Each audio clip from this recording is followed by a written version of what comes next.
Doctor Mustafa Faisal Parvez ভাই কর্তৃক আয়োজিত আজকের এই ঐতিহাসিক ছাত্র ও যুব সমাবেশের সম্মানিত সভাপতি, আজকের প্রোগ্রামের অন্যতম মধ্যমণি, কাহালুর নন্দীগ্রাম আসনে বাংলাদেশ জামাত ইসলামী মনোনীত সংসদ সদস্য প্রার্থী, বাংলাদেশ ইসলামী ছাত্র শিবিরের সাবেক কেন্দ্রীয় কার্যকরী পরিষদের সদস্য, ইপসুর সেক্রেটারি জেনারেল, আমাদের সকলের প্রিয় ডক্টর মুস্তফা ফয়সাল পারভেজ, ইসলামী ছাত্র শিবিরের কেন্দ্রীয় দায়িত্বশীলবৃন্দ,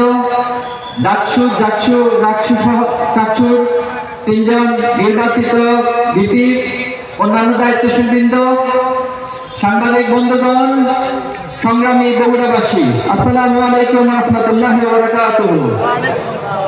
আমি আল্লাহ তাআলার কাছে শুকরিয়া আদায় করছি যে মহান আল্লাহ আজকের ঐতিহাসিক সমাবেশে আমাদেরকে সম্পৃক্ত হওয়ার, অংশগ্রহণ করার সুযোগ দিয়েছেন, তৌফিক দিয়েছেন, আলহামদুলিল্লাহ। দরুদ সালাম পেশ করছি বিশ্ব মানবতার মুক্তির দূত আমাদের প্রিয় নবী হযরত মুহাম্মদ মুস্তাফা সাল্লাল্লাহু আলাইহি ওয়াসাল্লামের প্রতি। আমি শ্রদ্ধার সাথে স্মরণ করছি এই বগুড়ার শহীদ ইসলামী আন্দোলনের প্রথম শহীদ, যিনি বাংলাদেশে ইসলামী শিক্ষা প্রসারের জন্য, নৈতিক শিক্ষা প্রসারের জন্য তার জীবন দিয়েছেন, শহীদ আব্দুল মালিক ভাইকে শ্রদ্ধার সাথে স্মরণ করছি এবং দোয়া করছি। আমি আরো স্মরণ করছি এই বগুড়ার ভূখণ্ড থেকে শহীদ রুহানি, শহীদ জাহিদ, শহীদ আব্দুল্লাহ সহ যারা বিভিন্ন সময় জীবন দিয়েছেন, এই জন্য ন্যায় এবং ইনসাফ প্রতিষ্ঠার জন্য তাদের রক্তকে বিলিয়ে দিয়েছেন। এবং জুলাই এবং আগস্টে যারা বাংলাদেশকে ফ্যাসিবাদ মুক্ত করার জন্য শহীদ আবু সাঈদ, শহীদ মুগ্ধ, শহীদ ওয়াসিম, শহীদ শান্ত সহ শত শত ভাইরা বোনেরা যারা জীবন দিয়ে আজকে আমাদেরকে একটি সুন্দর সমৃদ্ধ বাংলাদেশ গড়ার স্বপ্ন এঁকে দিয়েছেন, যারা আমাদের হৃদয়ে একটি সমৃদ্ধ বাংলাদেশ, ন্যায় ইনসাফের বাংলাদেশ বিনির্মাণের জন্য আমাদের এই পথকে প্রশস্ত করে দিয়েছেন, আমরা সে সকল শহীদদেরকে স্মরণ করছি। আল্লাহ যেন তাদের শাহাদাতকে কবুল করে নেন, আল্লাহুম্মা আমিন। আমি বিশেষভাবে দোয়া করছি বাংলাদেশের তিনবারের সাবেক প্রধানমন্ত্রী, আপসহীন ব্যক্তি হিসেবে যিনি পরিচিত, যার দূরদর্শী নেতৃত্বের কারণে বিএনপি এক অগ্রযাত্রায় সামিল হয়েছিল।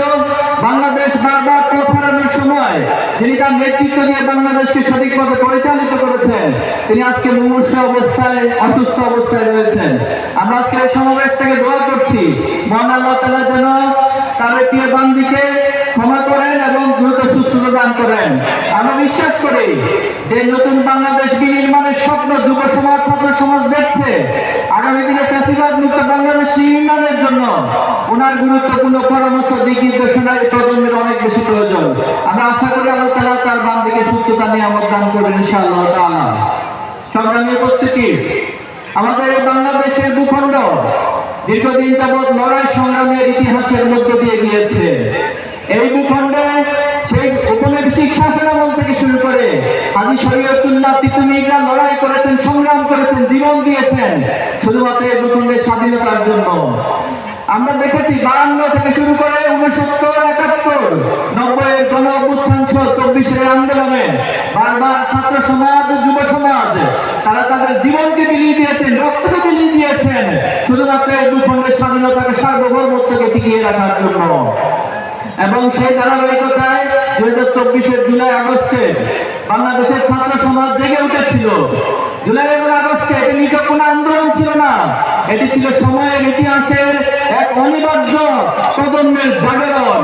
এবং সেই জাগরণের মধ্য দিয়ে দীর্ঘদিনের ফ্যাসিবাদী শক্তি খুনি হাসিনা এই সমাজে যে স্বৈরতান্ত্রিক কাঠামো কায়েম করেছিল তা নিঃশেষ করে ছাত্র সমাজ প্রমাণ করেছে আমরা জীবন দিতে জানি, আমরা রক্ত দিতে জানি, আমরা জীবনের সব কিছু উজাড় করে দিতে জানি, কিন্তু কোনো ফ্যাসিবাদের কাছে আমরা মাথা নত করে থাকতে জানি না।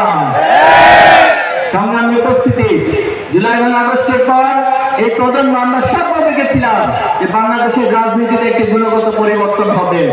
আমরা কিছুটা পরিবর্তন লক্ষ্য করছি, কিন্তু আমরা দুঃখের সাথে বলতে হচ্ছে যে শহীদ প্রেসিডেন্ট জিয়াউর রহমান, তিনি বগুড়ার কৃতি সন্তান ছিলেন, তিনি বাংলাদেশের বিভাজন মুক্ত রাজনীতির প্রবক্তা ছিলেন, তিনি সকল বিভাজনকে উৎখাত করে একটা ঐক্যবদ্ধ জাতি গঠন করেছিলেন।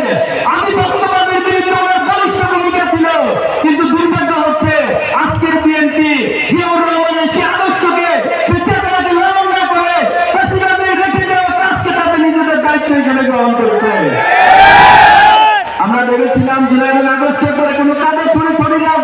চলবে না। আমরা ভেবেছিলাম জুলাই আগস্টে কোনো সন্ত্রাসের রাজনীতি চলবে না। আমরা ভেবেছিলাম কোনো চাঁদাবাজির রাজনীতি চলবে না, কোনো হত্যা খুনের রাজনীতি চলবে না। কিন্তু আজকে আবার সেই পুরানো ধাঁচের রাজনীতি প্রবক্তা হিসেবে একটা গ্রুপ সামনে এসেছে। তারা আগের মতো কাদা ছড়াছড়ি রাজনীতি করছে, হিংসার রাজনীতি করছে। আমরা বলতে চাই নতুন প্রজন্ম এই সমস্ত নোংরামি রাজনীতিকে বিনামূল্যে প্রত্যাখ্যান করেন। সংগ্রামী উপস্থিতি, আমরা কোনো ব্যক্তিগত দলের বিরুদ্ধে নই।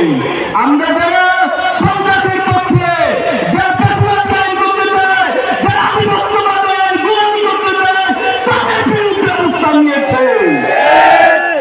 ইসলামী ছাত্র শিবির তার প্রতিষ্ঠা লগ্ন থেকে আমরা এই সমাজের ছাত্রদেরকে, যুবকদেরকে সৎ, দক্ষ এবং দেশপ্রেমী করে গড়ে তোলার জন্য কাজ করে যাচ্ছি। আমাদের এই অগ্রযাত্রায় বারবার বিভিন্ন গ্রুপ বাধা হয়ে দাঁড়িয়েছে। আমাদের জুলাই এবং আগস্ট পর্যন্ত 234টা ফ্লাইটে জীবন দিতে হয়েছে।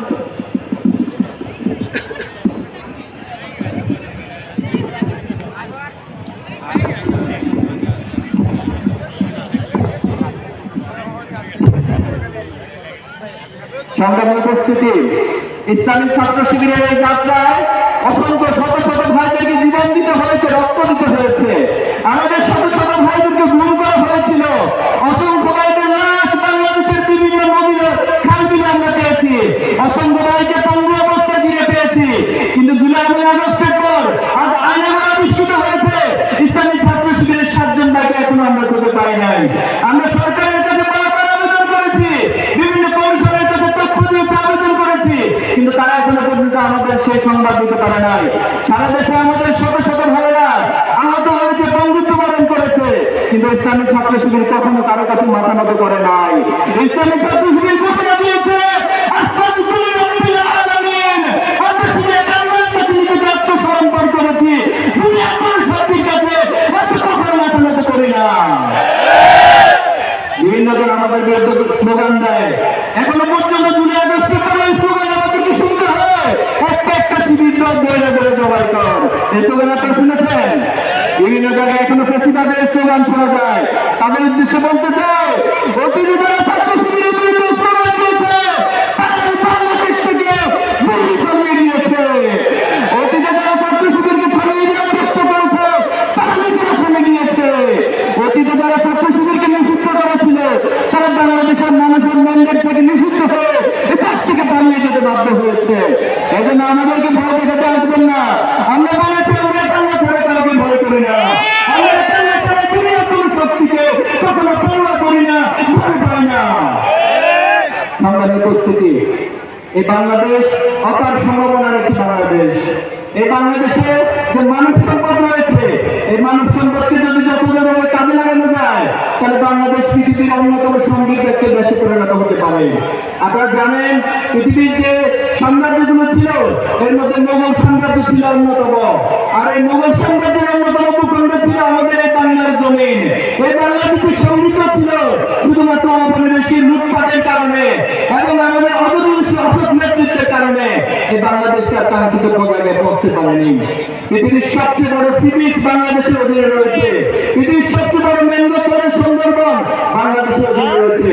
এই বাংলাদেশের নদীমাতৃকতার মধ্য দিয়ে গড়ে উঠেছে পৃথিবীর সবচেয়ে বড় পর্যটন রাষ্ট্রে পরিণত করা সম্ভব এই বাংলাদেশকে। হিলারি ক্লিন্টন একবার বাংলাদেশে এসেছিল, এসে তিনি বলেছিলেন যে আমার কাছে সেন্ট মার্টিন এবং কুলাউড়া পাহাড় যেটা মৌলভীবাজারে অবস্থিত, এই দুটি জায়গা আমার কাছে খুব বেশি গুরুত্বপূর্ণ। আপনারা নিঃসন্দেহে জানেন সেন্ট মার্টিনের গুরুত্ব ভৌগোলিক কারণে কেন এত বেশি।